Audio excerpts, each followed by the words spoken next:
Hello everyone and welcome to a new video, and this time I want to talk about something different. Let's make an analysis of what happened on the 17th of February, which was quite crazy, I have to say, with a few stocks moving very high very quickly. And although it's crazy that you see increase of 600, 1000% in a day or even just a few minutes, that's not so unusual, and it's not the first time it happens.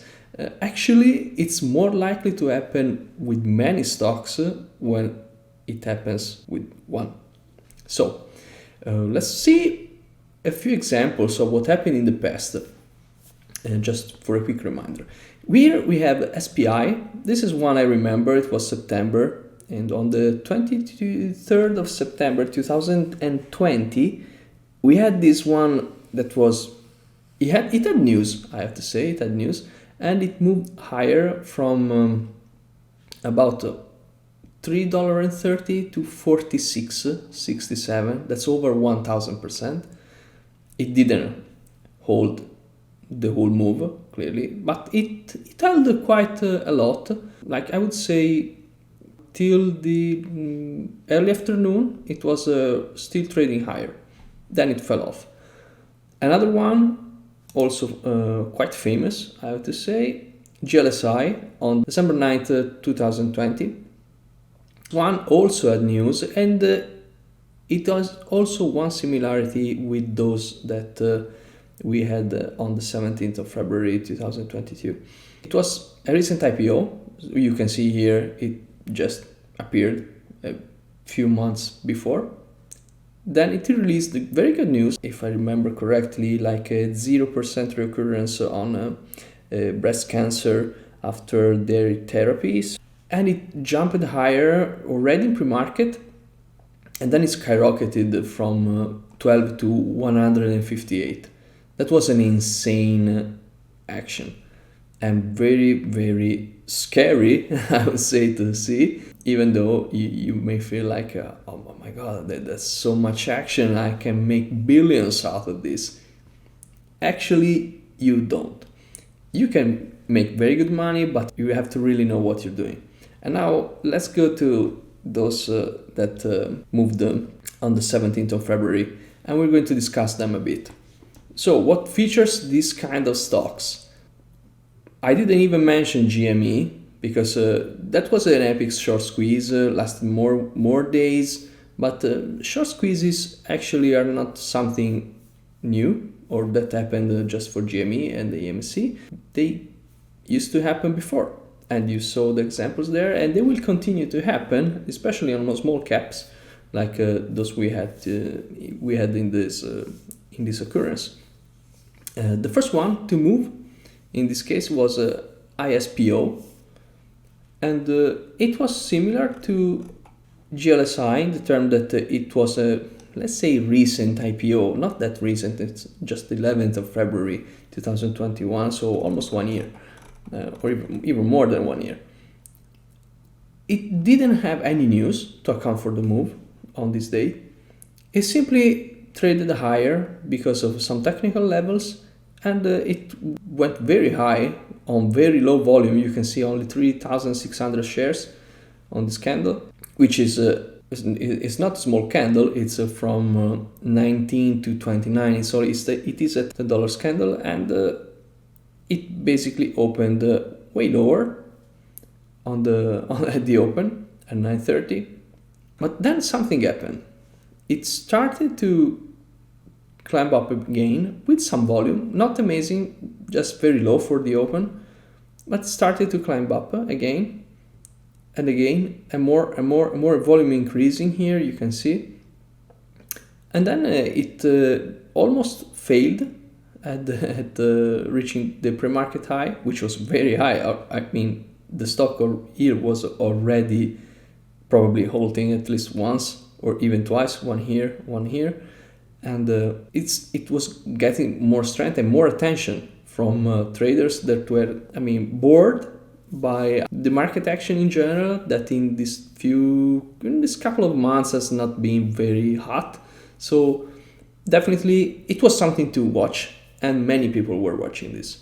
And this also makes these kind of things possible. You have to get a lot of attention from the traders, and possibly a catalyst that can be a news catalyst or a technical catalyst, something that will make the stock move quickly and very, very strongly.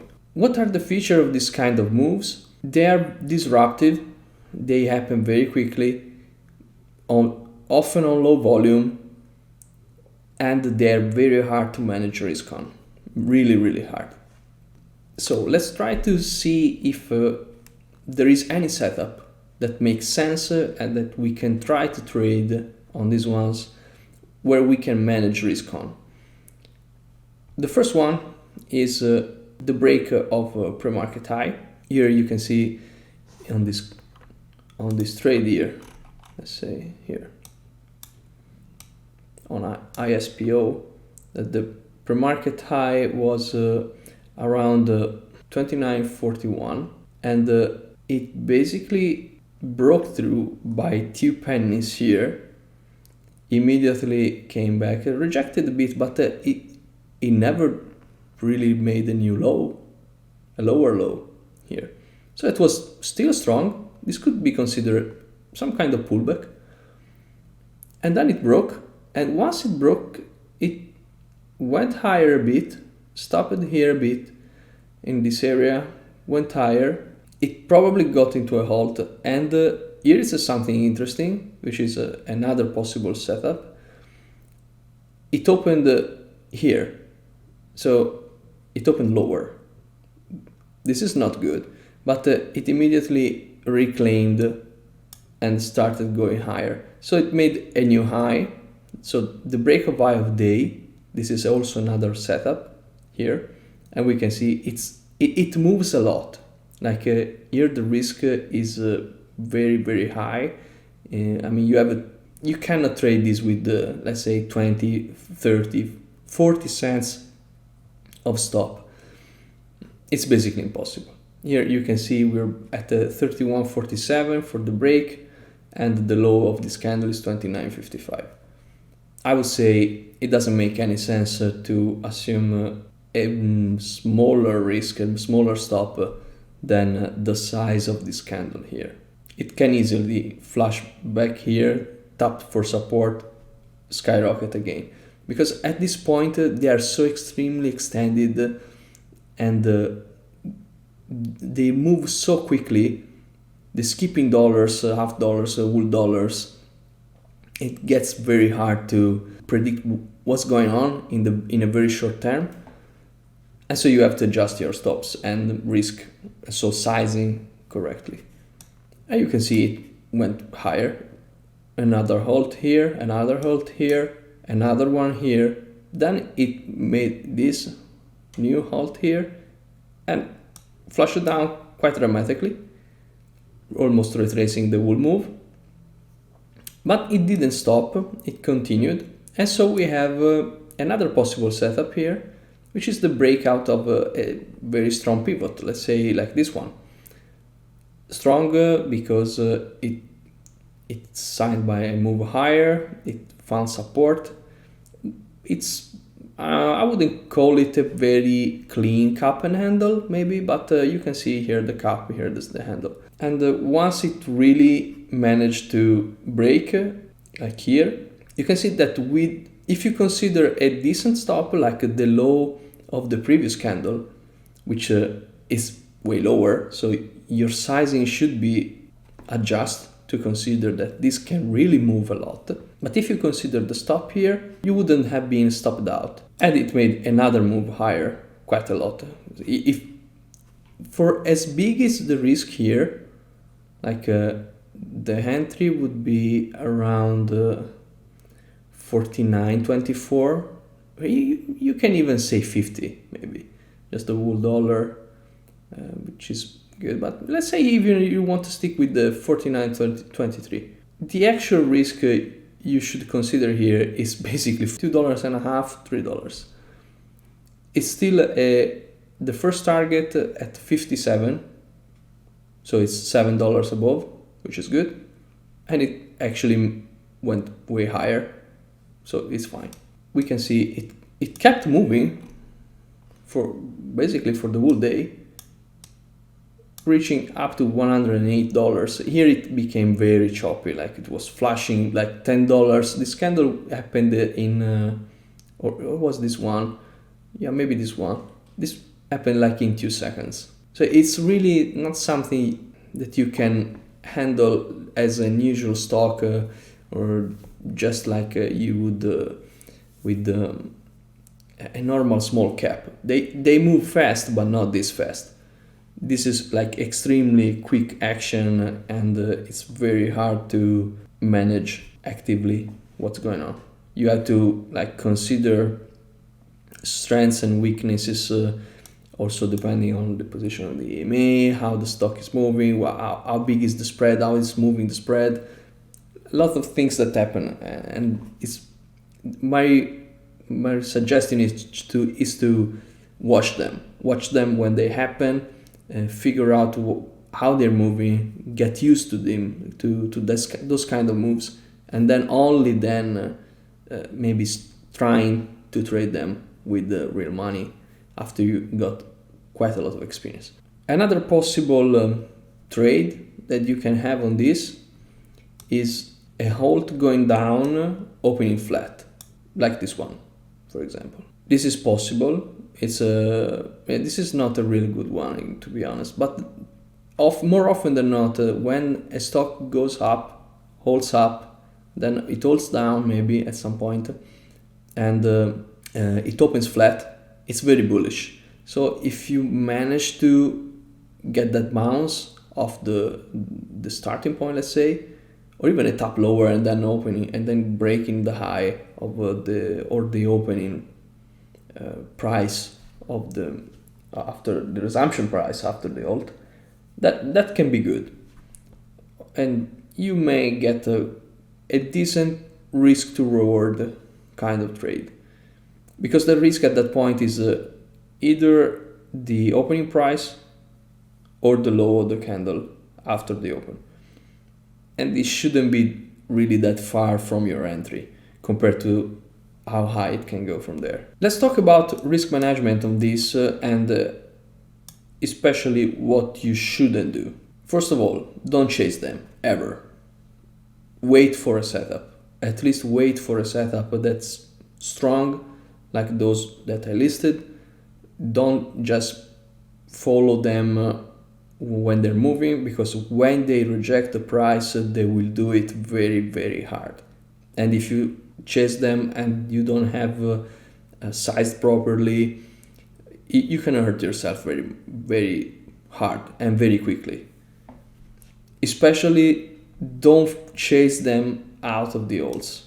This is crazy volatility. They can like you can be right. You can be right like once, twice.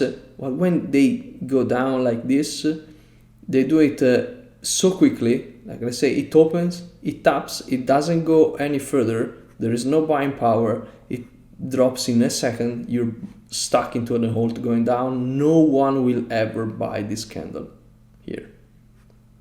So it's really hard that it's going to be a false halt, and when it resumes, it's more likely after like 3 halts in a row to open way lower. Here it's impossible to manage risk, so don't really chase them. Just don't do it. Another example I can show you of how bad it can be to chase them, even if they are not in a halt, but there is no setup. Like you see this like breaking the high here, okay, or let's say here, breaking this high here. It breaks, it bounces, breaks, it bounces, it goes into a halt, opens, goes higher. Okay, now we're skipping dollars, so it's going parabolic. Let's enter here, 2 seconds, flush down in the red, like way more than you would accept. They made a new low. It actually managed to stay in this price area, but I mean, that's harsh. Yeah, I wouldn't like to be the trader who takes it here and doesn't see that price again basically for the rest of the day. You're not holding like for $10 lower, hoping to reach again the same price. You may get it like here, but no news, no catalyst. None of these had any reason to move other than other stocks moving.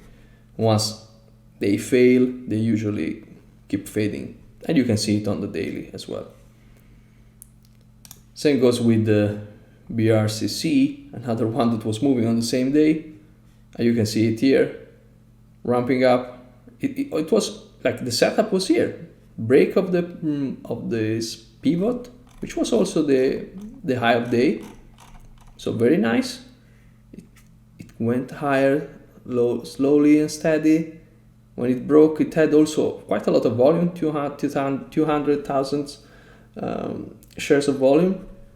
Made 2 minute candles, 1 minute, 2 minutes before dropping dramatically, but still you could have grasped a good portion of this move, maybe selling something on the way up and then stopping at break even, or just let the rest run. Here also another break of the high. This was more risky because it was even further extended from the 9 EMA. Here it had more support, to be honest. But still a good trade. Break of the high, broke through, came back down, tested again the same area. There was 20, the whole dollar, quite strong level, kept going. Then simply faded as it was. It had no reason to stay up. The last one I want to show you is a very, very dramatic move from CPTN. This was insane, like it's not really the move itself that's insane. I mean, okay, it's from 10 to 80, and or the number of volts going up like 1, 2, 3, 4, 5, 6, 7, 8 volts going up. That's what you should take care of, is how big is the retracement when they go down.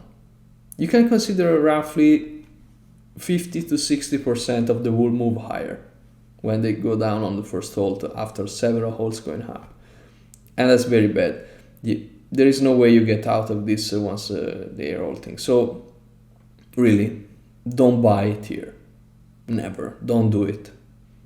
If you miss the train, maybe one day you'll find another one. Or maybe there will be just on the same day another stock moving in the same way as it usually happens. So really, don't chase them, okay?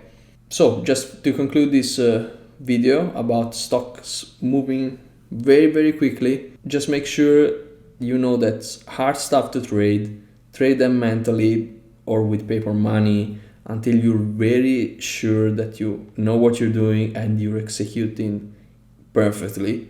Like you really get what you're doing. Trade only actual setups, don't chase them, and don't feel the FOMO. You're not missing anything. They happen continuously. I would say once every maybe 3-4 months you get not maybe 5 stocks in a row that move like this, but like at least 1 or 2. It can happen, and then you get your chance. So you'll be fine if you don't blow up your account chasing this. So with that said, if you have any comments or suggestions, feel free to add them in the comments below. And as usual, see you and bye bye.